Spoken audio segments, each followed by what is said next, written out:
My name is Gilles Rousseau, the father of Lauren Rousseau, a teacher shot and killed on December 14, 2012 in Sandy Hook Elementary School. I am Joyce Rousseau. I am Lauren's stepmother. We We are here to honor with action. Today, we also honor and remember the 14 people who were senselessly shot and killed 1 week ago in San Bernardino. Shannon Johnson, 45. Larry Kaufman, 42. Harry Bowman, 46. Yvette Velasco, 27. Sierra Claiborne, 27. And Robert Adam, 40. Aurora Godoy, 26. Isaac Amanios, 60. Nicholas Galasinos, 52. Tin Nguyen, 31. Juan Espinoza, 50. Damian Mines, 58. Michael Wetzel, 37.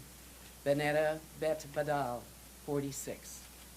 Our thoughts and prayers are also with the 17 people who were injured in this shooting.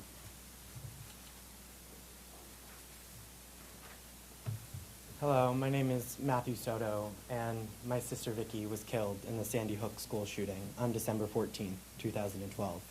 On this day and every day, we remember the 26 victims of Sandy Hook.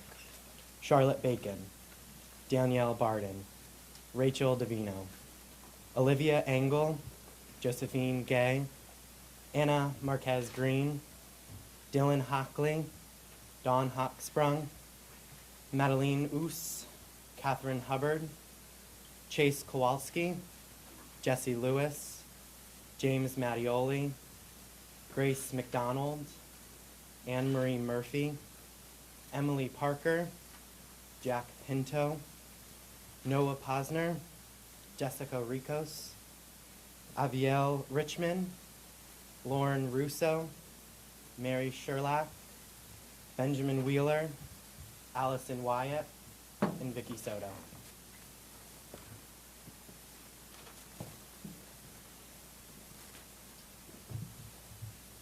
Hi, my name is Poe Murray, Chairman of the Newtown Action Alliance and the Newtown Foundation.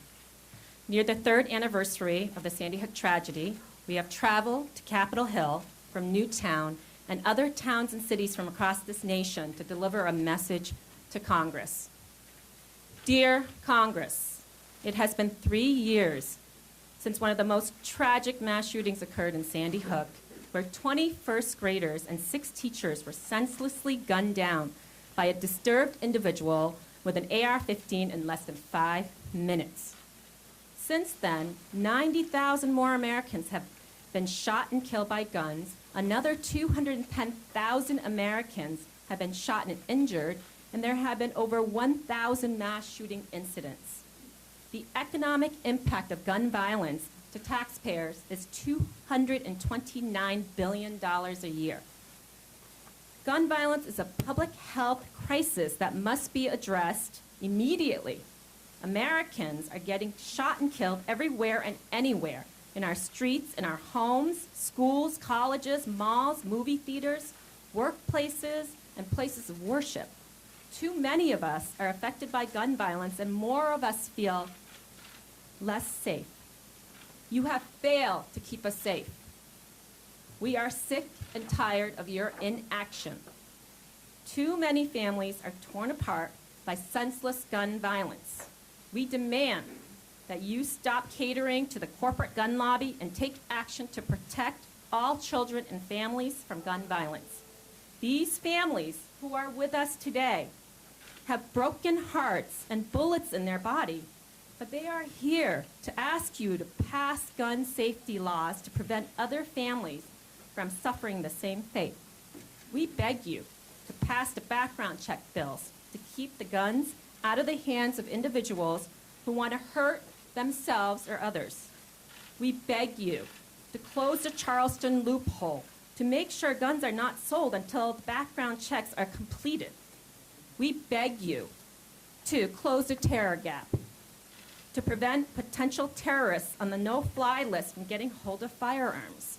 We beg you to ban assault rifles that can kill 26 innocent people in less than 5 minutes. We beg you to not ban research on gun violence. These are common sense measures that will help to reduce the epidemic of gun violence in our nation. If you do not act, you will have more blood on your hands.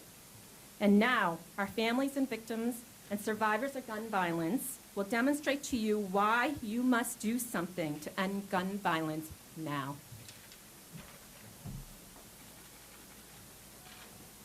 Hi, my name is Carolyn Tuft. I'm from Salt Lake City, Utah.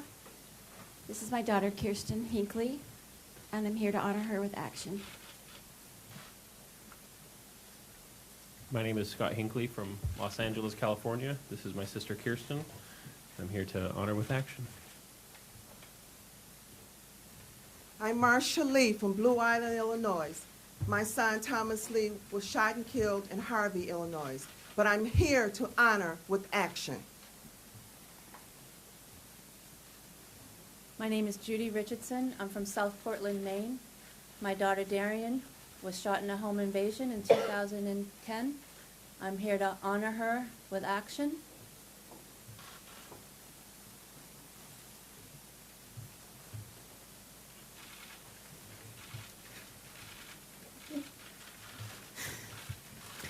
My name is Miosha Bailey. I'm from Chicago.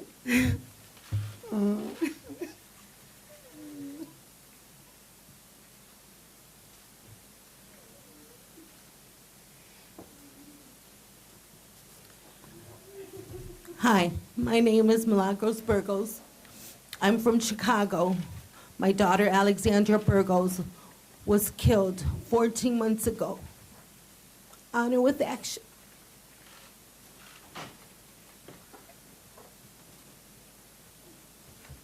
My name is Ryan Henry. I'm also from Chicago. I'm here for my sister and my niece, who were also killed by domestic gun violence. We ask that you honor them with action.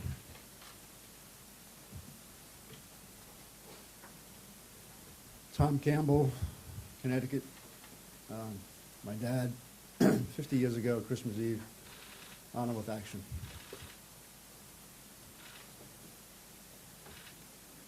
Warren Hardy from Hartford, Connecticut. I'm here because my cousin and my uncle was gunned down, and I'm here to honor with action. Tyreek Marquez, Hartford, Connecticut. I was 7 when I was shot in the head. Honor with action.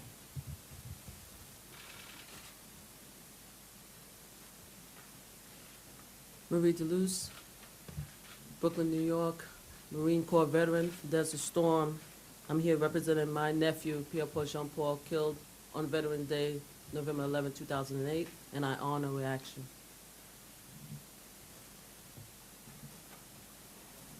My name is Gaynor Craig. I'm from Norfolk, Virginia. I lost my son 5 years ago from the hands of a 17-year-old. Honor with action.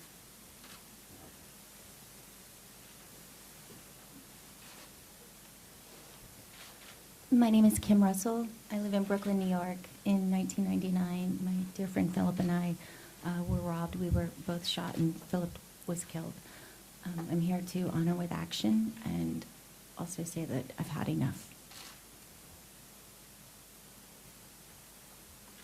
I'm Claire Senchner from San Francisco. I'm here to honor my son Camilo, my only child, who was shot randomly 12/7/2014 in San Francisco. And I'm here to honor with action.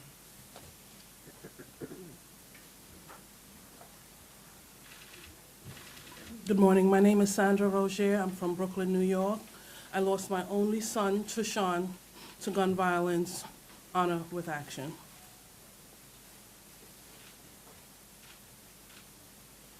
Good morning. My name is Melody McFadden, and I'm from South Carolina. My niece, Sandy Geddes Barnwell, was shot and killed in Myrtle Beach, South Carolina. Our children ought to be able to go to the beach and come home. Honor with action.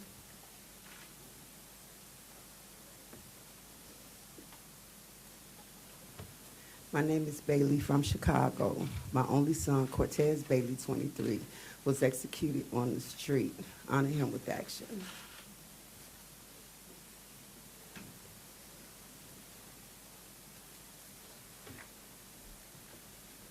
My name is Stacy, and I'm here for my brother Timothy Hart, killed in the streets of Chicago on Christmas Eve of '06.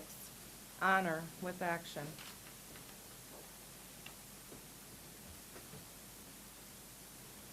My name is Barbara Stove, and I'm from Greenville, South Carolina. My sister, Patricia Springer, was taken by gun violence. Honor with action.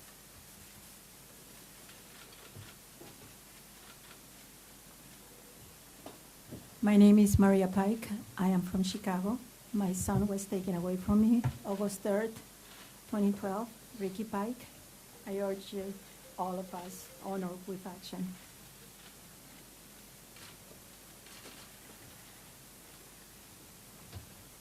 Good morning. My name is Diana. I'm from Chicago. I lost my daughter, Aaliyah. Honor with action.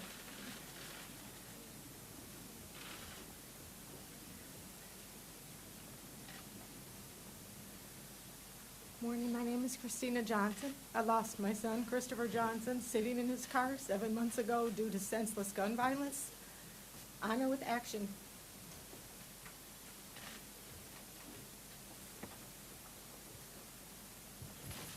I am Diane Selgren from Minnesota. I lost my daughter Angela, and I honor with action. Good morning. My name is Yolande Henry. I'm from Chicago. I lost my daughter Nova Henry. I lost my granddaughter Ava Curry. And many of us from Chicago have lost too many. This is Tyshawn Lee. His mother is not here. We stand for him and we honor with action.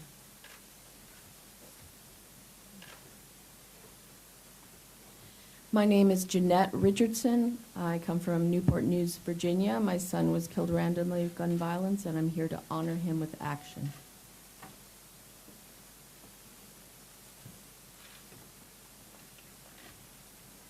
Hi, everyone. My name is Natasha Christopher. I lost my 14-year-old son, Akil Christopher, and we're here to honor with action.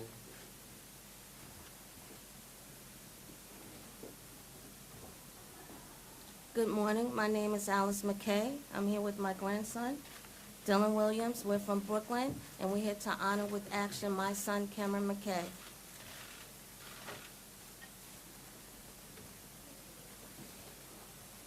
Good morning. We're Lonnie and Sandy Phillips. We're from Aurora, Colorado. We're here to honor with action our daughter, Jessica Nicole Redfield Gowie.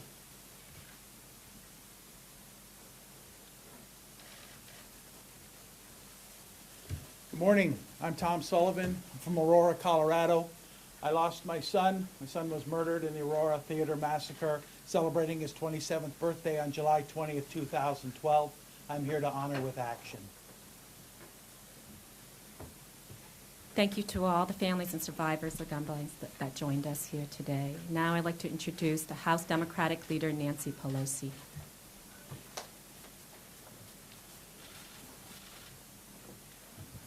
Good morning, everyone. Frequently in the course of our life, if you're a speaker or leader or something, people will say to you, what keeps you up at night? What issues take you to a place where you can't sleep? No issue comes even close to the issue of our failure in the Congress of the United States to pass gun violence precaution, gun safety.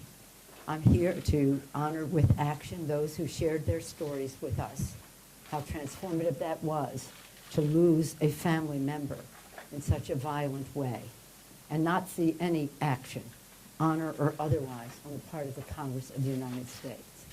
Under the leadership of Mike Thompson in the House, who's the chair of our task force, we have been advocating for the three initiatives: the background check bill, stopping the ability of people on the FBI watch list to walk in and buy a gun 91% of the time, and also to create a select committee on gun violence prevention. We have many moments of silence on the floor of the House.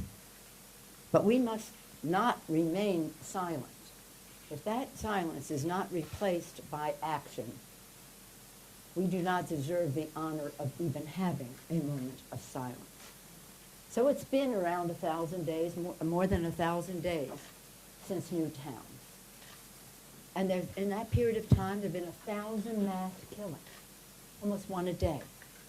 And that is not to count all of the violence that has taken the lives of so many of the families that we have heard so courageously appeal to us to honor with action.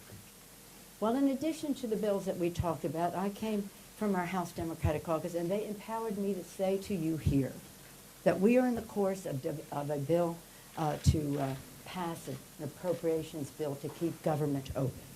In that bill is a prohibition, is a ban on research for gun violence. There's a ban. It's a terrible thing. It's been there since the late 90s, 17 years. 17 years. The person who was the author of that ban on research has written a letter saying, I was wrong. I take it back. We shouldn't have this ban anymore. And so what I'm saying is there's a vehicle leaving the station.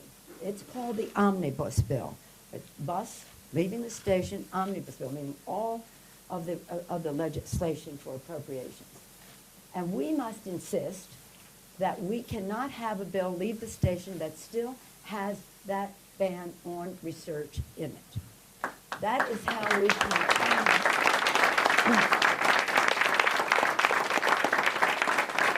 The bill would have bipartisan support. We've tried to do it in committee. Now we'll try to do it in negotiation. But your vigil, your voices, your Honor with Action initiative is more important. Your mobilization is more important than any maneuvering that we can do here. So let's try to take this opportunity to say, you want to pass a bill that has all of your priorities in it?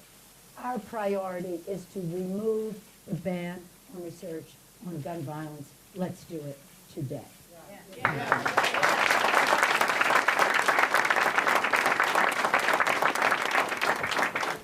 Now I'd like to introduce Senator Chris Murphy from Connecticut.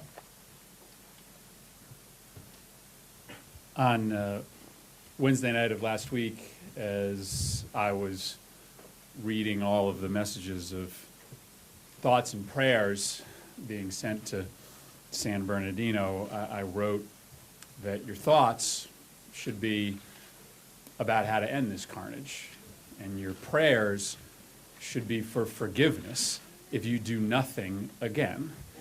And that doesn't mean that thoughts and prayers don't matter. They matter to us in Newtown. I know they matter to the families that are behind us. But my religion involves partnering faith with action.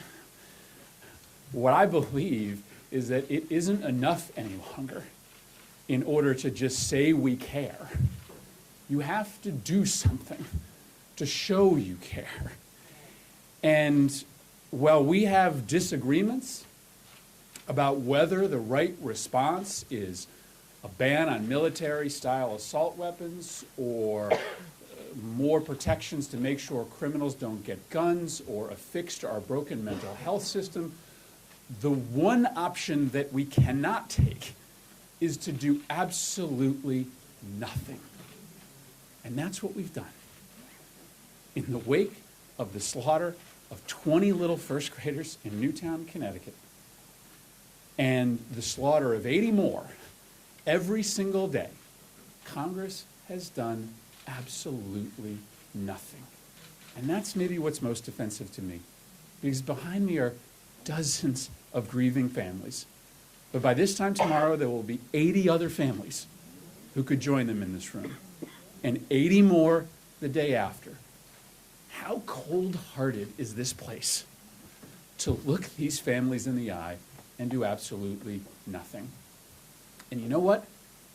It'll be you next. I dropped my first grade son off at a school this morning that is no different than Sandy Hook Elementary School. You think that these tragedies can't visit you and your family, you're wrong. They can strike anyone. This can become personal in a second.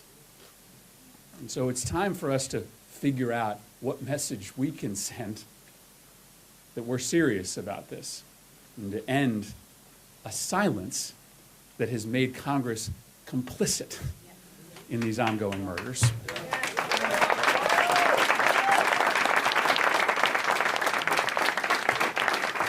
Thank you, Senator Murphy. Now I'd like to introduce Senator Richard Blumenthal from Connecticut.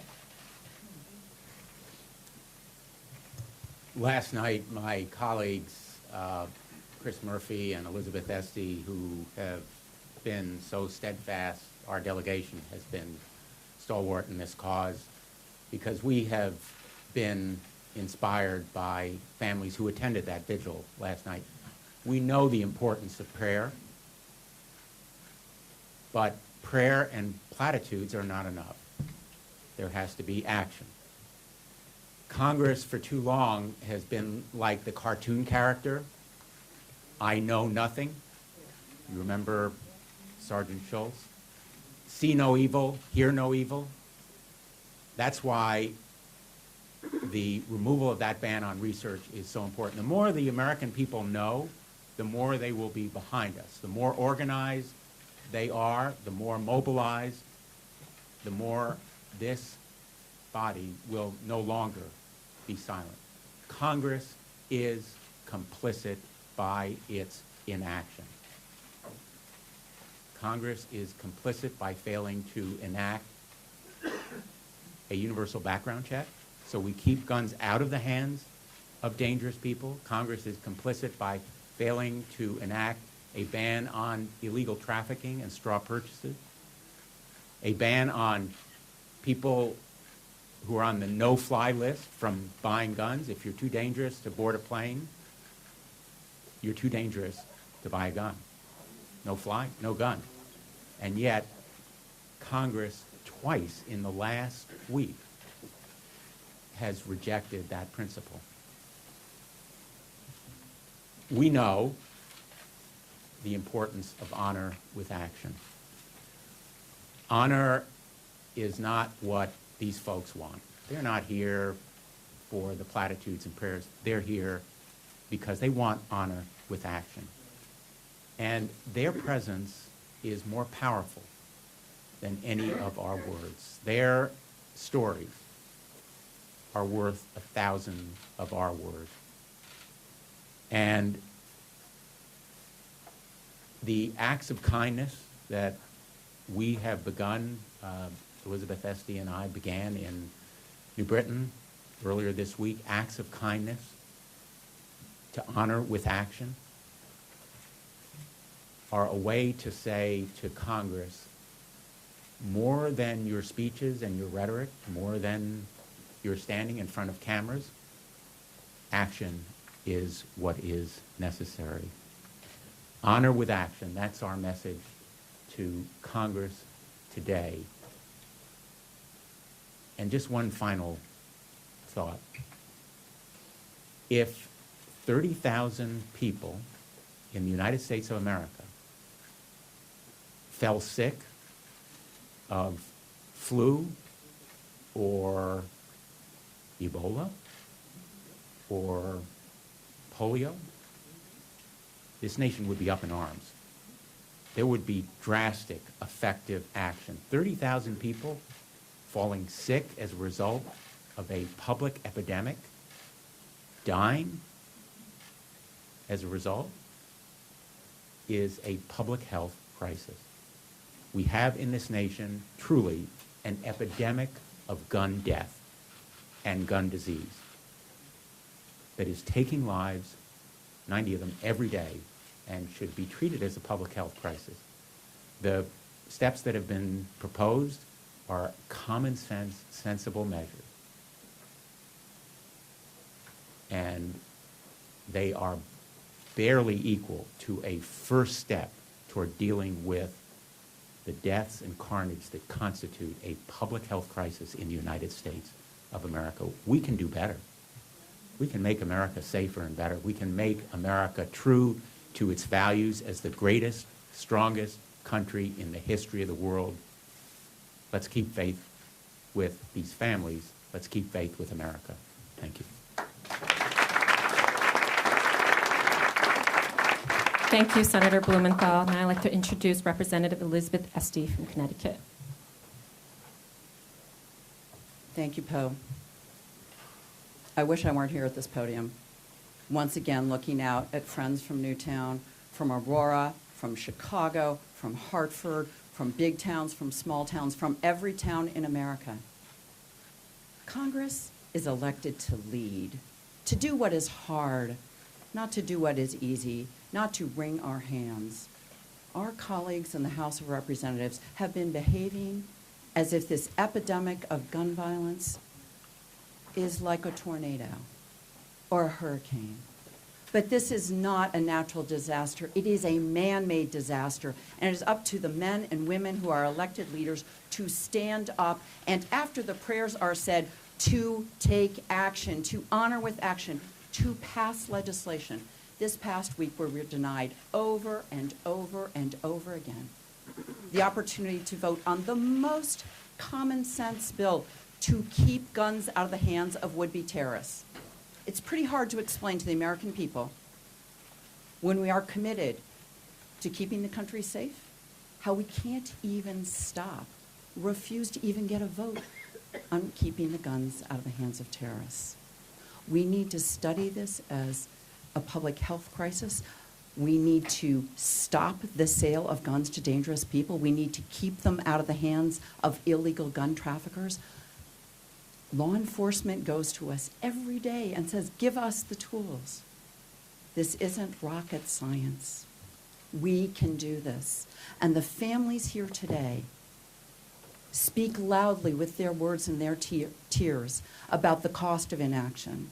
And I hope we don't have to fill up every single room in the Capitol with every family that has been touched by gun violence. Imagine the hundreds of thousands of Americans since Newtown whose families have been torn by gun violence. So I ask my colleagues, listen to the cries of the American people. Do your sworn duty to protect and defend the American people. It is time for us to act. It is time for us to vote, and the time is now.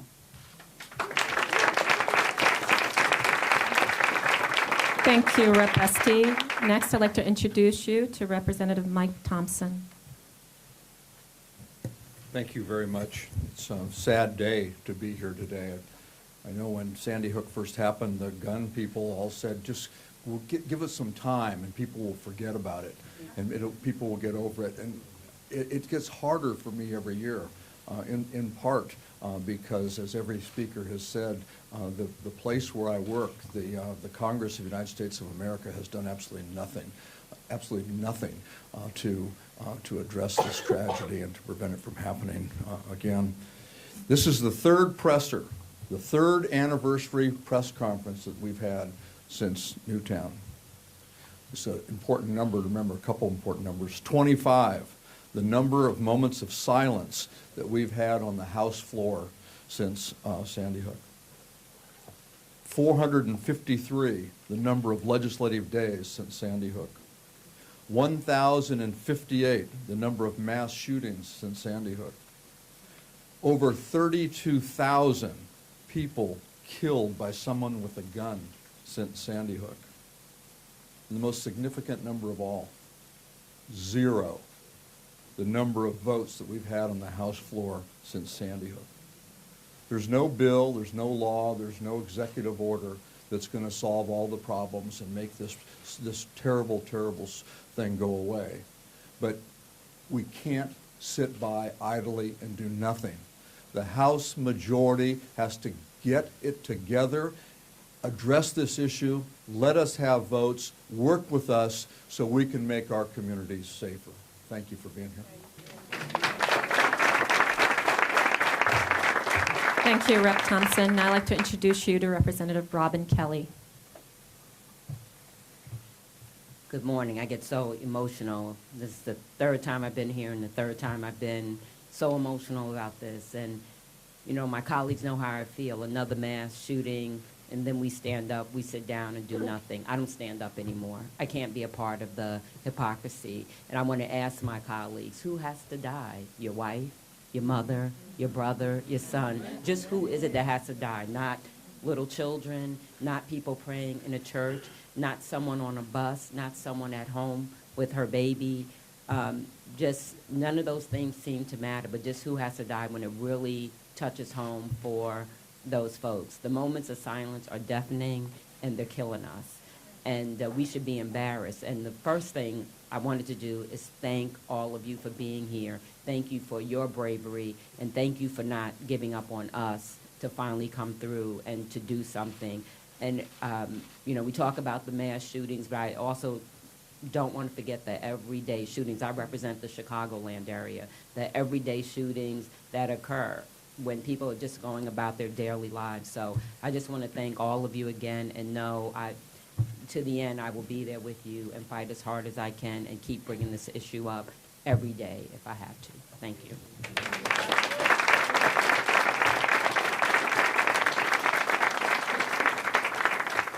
It's my honor to introduce Christian Hain with the Coalition to Stop Gun Violence since May 2010. Christian grew up in Thousand Oaks, California, a city that is one of America's safest. He began advocating for better gun laws after his parents were shot by a man with a history of violence on Memorial Day 2005 while returning a boat from a holiday vacation. His father survived multiple gunshots, but his mother was killed. Christian and his father, Tim, started a chapter of the Brady campaign to prevent gun violence in Ventura County, where they helped to pass a number of local ordinances, including one that requires the reporting of lost and stolen handguns within the county. While attending California State University, Chico, Christian started the first collegiate chapter of the Brady campaign. The chapter was able to raise awareness through Lion events and other campus activities, and also lobbied in the state legislature for bills like AB 1471, which implemented micro-stamping technology as a crime-solving tool in California. Christian? Thank you very much. Yeah, I'm a little emotional myself. Just as Congresswoman Kelly said, I got into this movement in 2005 when my parents were just returning a boat from a holiday vacation. They had spent a weekend together. It was a wonderful weekend, and they had come to bring a boat back to their best friend, to my dad's best friend's house, and a man who my dad's best friend had a restraining order against as a credible threat of violence, came to do exactly what the judge thought he would. And because my parents were there, he turned the gun on them as well. He came up and he shot my dad's best friend and killed him. He shot my dad 3 times. My dad survived his wounds, but then he let my mother beg for her life, let her take about 10 paces, and then he shot and killed her in the back, and she died instantly. You know, that happened 10 years ago, and you know, everybody in this, look behind me right here. Look at how far the reach of gun violence goes. It's every community, it's every single place. When we hear these numbers and we know the stats, we know the figures, we know that 33,000 people are being killed annually. We know that in the time that this press conference started and where it's going to end, somebody's life will have been taken because of the readily accessible weapons that we allow people to have who shouldn't have access to them. And you know, it's just frustrating, it's upsetting, and we can do better. You know, I come from California. The most frustrating point that we keep on hearing is that we know that these gun laws work, right? We know that states that have this universal background check they have lower rates of homicide. We know that if we all agree that there are certain dangerous people who should be prohibited from having guns, then we need to invest in the mechanism that's going to make sure that they don't have access to them. And, you know, I think back to 2010 when we had a shooting here in Washington, D.C. by the name of the shooter was John Patrick Bedell. John Patrick Bedell lived in California. He had been involuntarily committed. He tried to buy a gun, and the background check system worked. He was prohibited. He was not able to purchase that gun. So what did he do? He got in his car. He drove across state lines and bought a gun at a gun show in Nevada. He then took the car and came all the way here to D.C., and the first thing he did was get on the metro, come right up the escalators, and he shot 2 officers at the Pentagon. This is a story where we've known for a long time that the background check system works, but it only works if everybody is doing it, and we can do better in this country. So the last thing I'll leave you with is a big thanks to the Newtown Action Alliance and the work of everybody behind us who made the last 2 days possible, because if there's anything that I think gets lost in this debate is that number of 33,000 is so large that it's hard for people to put a face to what gun violence looks like. But this is what gun violence looks like. This is what gun violence looks like. This is my mother, and this is a picture that I gave to her on one of the last trips we took together. Gun violence looks like my wedding day, when as I'm watching my wife walk down the aisle, and as it's one of the most emotional days of my life, I know that my mom will never know who she is. She'll never know my wife. Gun violence to me is knowing that when I have children, they will never know their grandmother. Gun violence is just knowing that when I want to hop on the phone and give her a call to tell her how my day went, I'll never have that opportunity again. And that's what gun violence looks like, and that's what the cost of inaction is right where we stand today.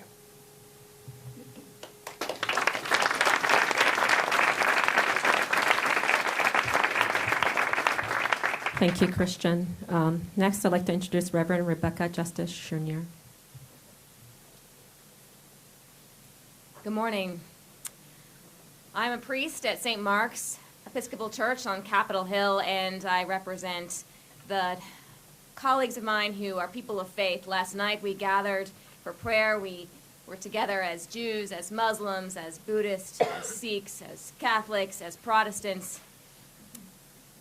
And we lifted our voices in prayer.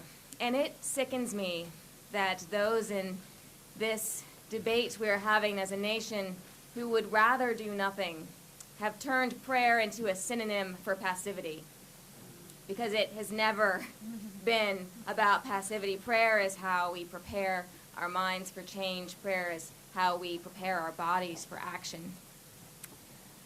And as a faith leader, it is part of my work to hold the hands and dry the tears of those who experience tragedy and try to bring words of meaning into great loss.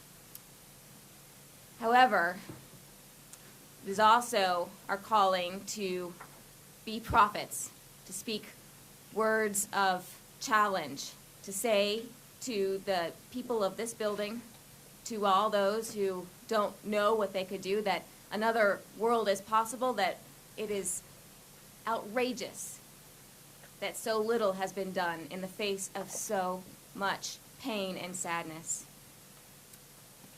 In my tradition, this time of year is called Advent. It is a time of waiting and hoping. It is a time of when we look forward and expect a new future, when God will act, when the promises that God has made to us begin to unfold. And I promise you this, the people behind me, the families of victims, their allies and advocates, they are not going away. There will be change, and it will happen with or without the people of this body. Amen.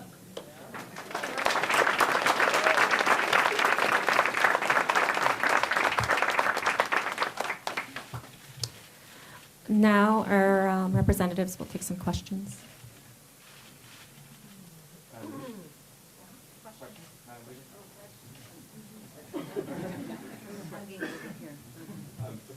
So just to get down on what you said about the Dickey Amendment, Yes. Are you saying your caucus position is no Democratic votes on the omnibus unless the Dickey Amendment is stricken? What we're saying is that we, in our negotiations, that this is a priority for us to remove the Dickey Amendment. We will succeed if we have unity.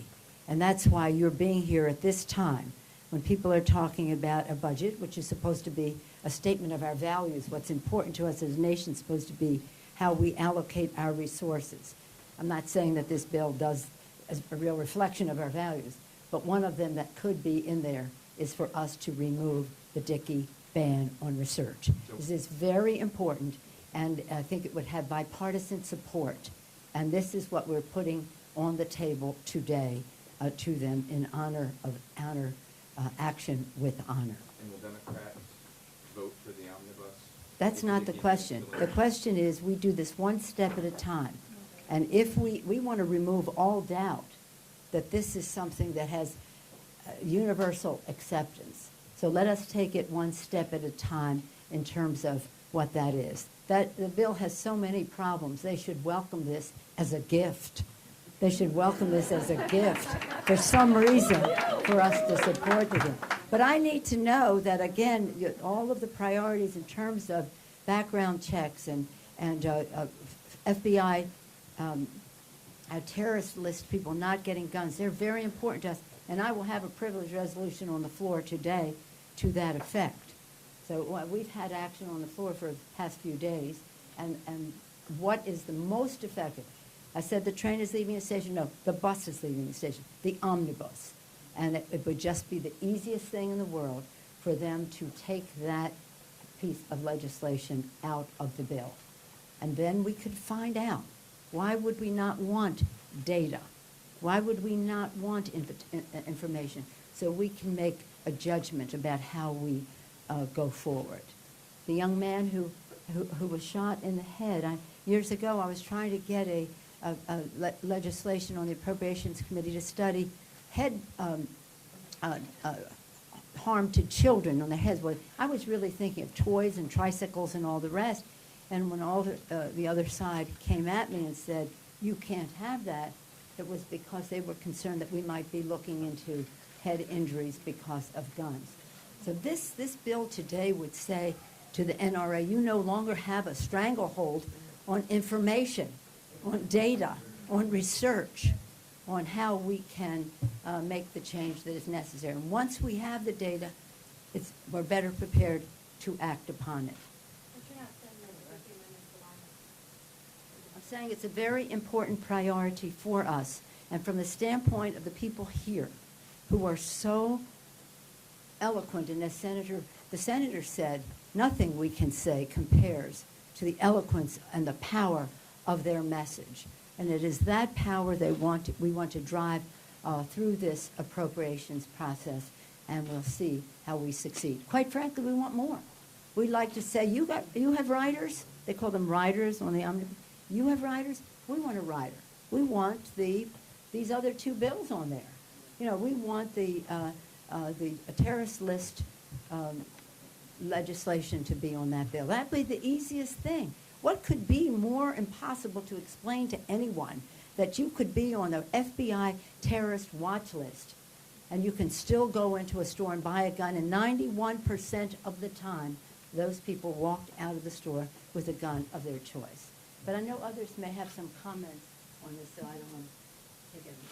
We have time for one more question before we take a photo of the banner that we have signed for the San Bernardino community.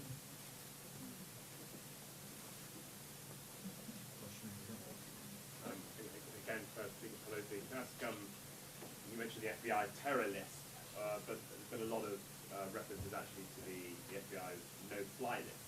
It's the same list. And a lot of critics say actually that no-fly list is deeply flawed.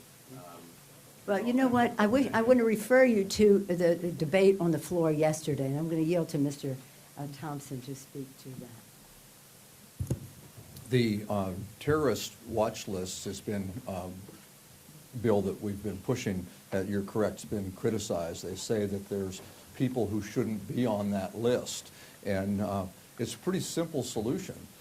First, clean up the list. Make sure the people who are on there are the people who should be on there. We don't want people who shouldn't be on there, not only for the gun purchasing reasons, but for scarce resources that our FBI has to allocate to be able to track those folks and pay attention to what they're doing. Secondly, the bill has an appeals process in it. So if you're on the list and you're not a terrorist, you can appeal that and you can get off the list. Now, you've heard me say this in 2 other times before. I'm a gun owner. I strongly believe in the Second Amendment, but I would darn sure rather err on the side of caution and inconvenience somebody who maybe shouldn't be on that list than to allow somebody who is on that list who shouldn't have a gun to be able to buy one and do terror in the United States of America.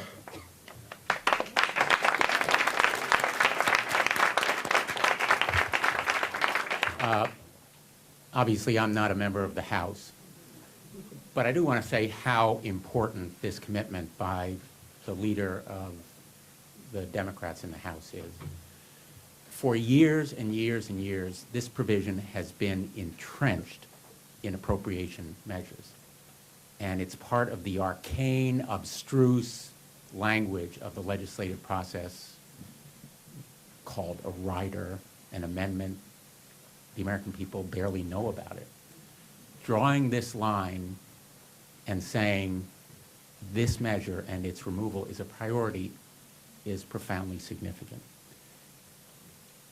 The gun lobby has a stranglehold, proved very powerfully just by the votes that were taken in the Senate this past week on the terrorist watch list and prohibiting people who are on that list from buying guns. And one of their arguments is, you don't have the facts, you don't have data. The reason there's no data is because this prohibition against the United States of America collecting facts and research. In a public health crisis, the most important treasure is facts, knowledge, evidence. We face a public health crisis. If the Center for Disease Control were prohibited from collecting information about Ebola, think of the outcry. That's in effect what we are doing here. We are prohibiting the United States from getting information about a threat, a lethal threat to the people of America. And for the House to take this stand, I think, is an important step. And we're here to say we're not going away, we're not surrendering, we're not abandoning this effort. We are in it for the long run. And lest anyone doubt it, just think of the Brady Bill. The President of the United States was almost assassinated just a few miles from here. Jim Brady was paralyzed for life. It still took 10 years or more to get the Brady Bill. So this fight is worth making, and the folks who are here, the most important people who are here, are the loved ones and their families who have given so much of themselves to be here and demonstrated such courage and strength. Thank you so much. John and Lee, could you come up with our thoughts for San Bernardino?